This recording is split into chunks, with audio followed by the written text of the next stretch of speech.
Para el análisis de hoy tenemos entre manos un material que es, es una auténtica joya. La verdad es que sí. Es un texto bastante singular, un cuento alegórico que se llama Teatro de las Preguntas Prohibidas. El título ya promete. Y tanto. La historia nos sumerge literalmente en el fondo del mar y allí nos encontramos una escuela de cristal, la Academia de las Respuestas Correctas. Está llena de pececitos de colores y dirigida por unos personajes que se llaman, y esto ya es una pista, los tiburones educadores. Y aunque, de primeras puede sonar como un cuento para niños, la verdad es que la historia se mete en unos jardines filosóficos sobre la educación que son de una profundidad tremenda. Totalmente. Yo creo que el nudo de todo el relato es ese choque brutal entre dos formas de ver la enseñanza. A ver. Una que se basa en la obediencia ciega, en memorizar sin más, ¿sabes? Y otra que busca, pues todo lo contrario, el pensamiento crítico, la libertad. Exacto. Y para explorar todo esto, tenemos a dos protagonistas de lo más curioso. Por un lado, Tres Cuernos, que es un triceratops matemático. Un momento. ¿Un triceratops bajo el agua? Sí, luego explico por qué puede respirar. Es parte de la magia del cuento. Y su compañero, Hachi. La misión de los dos es investigar qué está pasando en esa escuela, porque les ha llegado un rumor. De que algo no va bien. De que algo muy turbio se cuece allí. Así que nada, se asoman por el cristal de la academia y lo que ven en las 3 primeras clases es... Es para echar a correr, la verdad. Son escenas que funcionan como una radiografía perfecta de un modelo educativo muy, muy concreto. Cada detalle está puesto ahí por una razón. Desde luego, la primera es la clase de matemáticas del tiburón don autoritario. Uf. Es la imagen de la monotonía absoluta. Filas perfectas de pececitos repitiendo como un disco rayado. 2 por 2 igual a 4. Sí, me lo imagino. Y en un momento dado, un pececito dorado se atreve a levantar la aleta y pregunta algo. La respuesta del tiburón es que te deja helada. Cito textualmente. A ver qué dice. Las preguntas solo confunden. Aquí venimos a recibir conocimiento, no a cuestionarlo. Es que es demoledor. Fíjate en la perversión de esa frase. Es que no es solo que se anule la curiosidad. No. Es que se presenta la curiosidad como si fuera un enemigo del conocimiento. Como si preguntar fuera el obstáculo para aprender. Cuando en realidad... ¿Es el motor? Es el motor, claro que sí. Vale, si la clase de mates es este desastre de obediencia, me imagino que cuando se asoman a la siguiente, la cosa no mejora. No mejora mucho.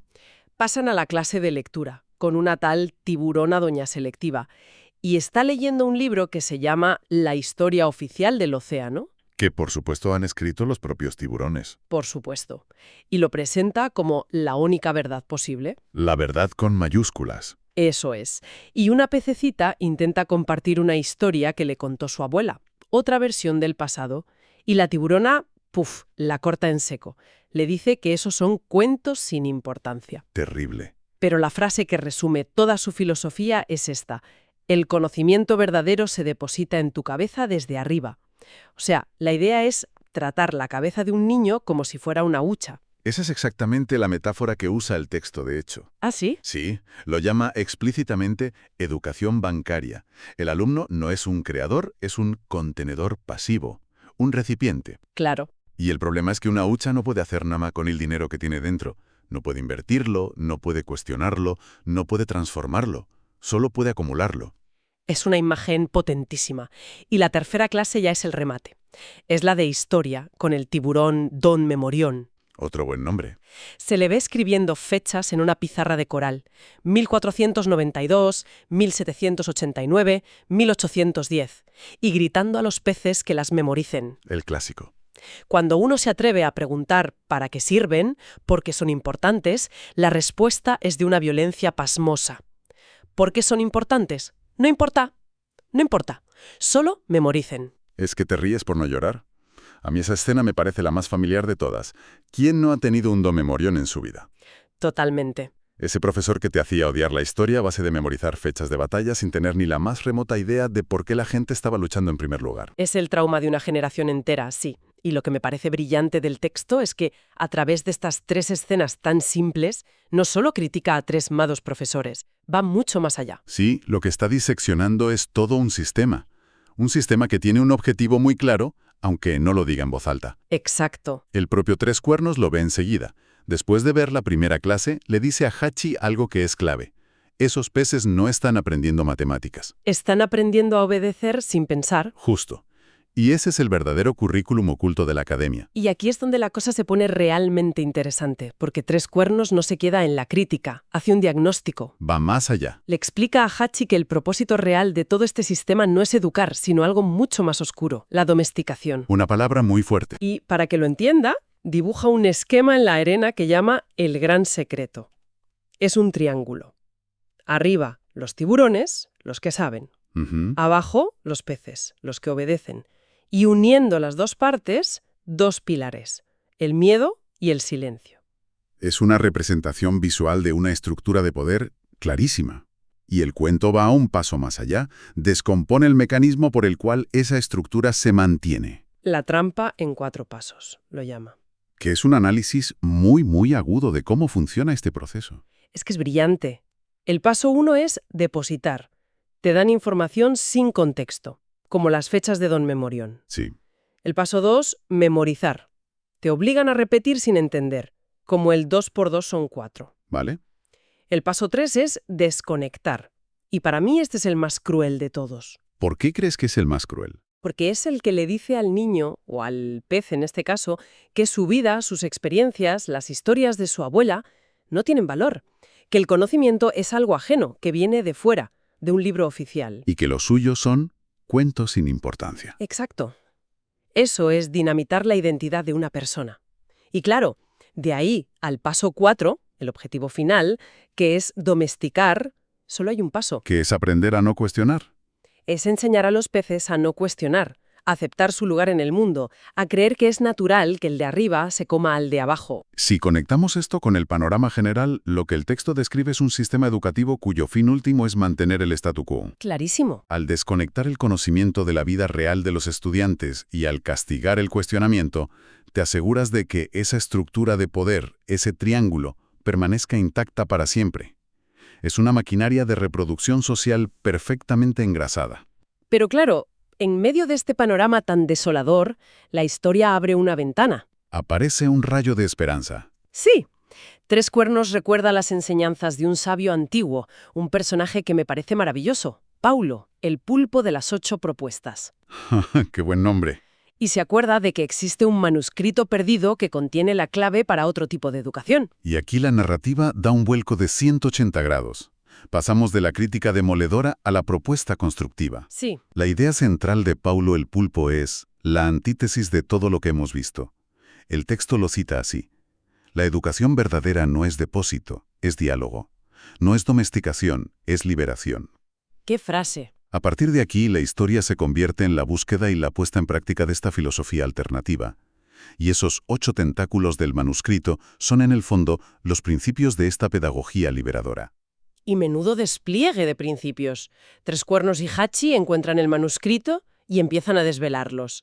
Y lo que más me gusta es que el texto no se queda en la teoría abstracta. No, lo hace práctico. Nos da lo que llama ejemplos vivos, que son la cara opuesta de lo que vimos en la escuela. Por ejemplo, volviendo a las matemáticas. A ver cómo le dan la vuelta a eso. Pues en lugar del 2 por 2 son 4, sin sentido, se plantea un problema que parte de la realidad de los peces. Esto es fundamental. El conocimiento, según esta visión, no puede ser algo que flota en el éter. Tiene que partir de la realidad y de la experiencia de quien aprende. Claro. El texto lo resume en una frase preciosa. La lectura del mundo precede a la lectura de la palabra. Primero tienes que entender tu realidad, y luego las palabras y los números se convierten en herramientas. No al revés. No al revés. Exacto. Y el ejemplo vivo es increíble. Se propone calcular cómo se reparten 100 algas entre los 50 peces y los 5 tiburones del arrecife. Me imagino el resultado. El resultado, claro, es escandaloso. 80 algas para los tiburones, 20 para los peces. Uf. Cuando los pececitos hacen la división, descubren que a cada pez le tocan 0,4 algas, mientras que a cada tiburón, 16. De repente las matemáticas dejan de ser un juego abstracto. Ya no es un juego, ¿no? Como dice el texto, se convierten en una herramienta para nombrar la injusticia. Y ahí vemos un cambio radical en el objetivo de la educación. El fin ya no es acumular datos para aprobar un examen. No. El fin es desarrollar lo que el texto llama una conciencia crítica. Es decir, la capacidad de usar las herramientas del conocimiento, ya sean las mates, la historia, la lengua, para analizar y cuestionar la propia realidad. Entiendo el punto y es potente, pero no sé, ¿no es un poco reduccionista? Al final, las matemáticas también son una disciplina abstracta, tienen su belleza. ¿No se pierde algo si cada problema tiene que estar ligado a una injusticia social? ¿Dónde queda la belleza de las mates por las mates? Es una pregunta excelente, y el texto no dice que todo deba ser así. Lo que plantea es que el punto de partida debe ser relevante para el estudiante. Ah, vale. El problema de la educación bancaria es que te obliga a empezar por lo abstracto, por un 2 por 2 son 4 que no significa nada para ti. Ya. Esta otra pedagogía dice, empecemos por tu mundo, por las algas que comes. Una vez que entiendes que los números sirven para describir tu realidad, la curiosidad por lo abstracto, por la belleza de las mates puras, pueden hacer de forma mucho más natural. En lugar de ser una imposición que te genera rechazo. Exactamente. Vale, visto así tiene mucho más sentido. Y con la historia pasa lo mismo. En vez de memorizar la fecha de 1810, el manuscrito propone preguntar por el porqué de esa revolución. Claro. Y el ejemplo vivo es estudiar ese evento no como algo muerto y enterrado, sino preguntando qué lecciones podemos sacar para las injusticias de nuestro arrecife hoy. Es que así la historia cobra vida. Claro, de repente es una herramienta para transformar el presente, no un museo de datos polvorientos. ¿Qué es lo que se conecta con el principio de la lectura crítica? No se trata solo de leer un libro, sino de dialogar con él, de interrogarlo. Sí, el ejemplo que pones potentísimo. Toman la frase del libro oficial, esa que decía «Los tiburones sabios crearon orden en el caos del mar». Y la empiezan a desmontar con preguntas. ¿Orden para quién? ¿Cómo sonaría esta historia si la contara un pez? Buah, brutal. Y claro, los pececitos empiezan a entender que las historias nunca son neutrales, que siempre hay un punto de vista. Un interés detrás. Lo que sintetiza toda esta filosofía es la idea de que la educación es un diálogo, no una transmisión de arriba a abajo. Por eso se sientan en círculo. Por eso se sientan en círculo, no en filas. El maestro y el alumno aprenden juntos, porque ambos están intentando comprender el mundo. Hay una palabra que aparece al final, que me costó un poco. Praxis. Suena muy académico. En la práctica, dentro del cuento, ¿qué significa? ¿Que los peces ahora tienen que montar un sindicato de algas o algo? Podría ser, pero es algo más profundo.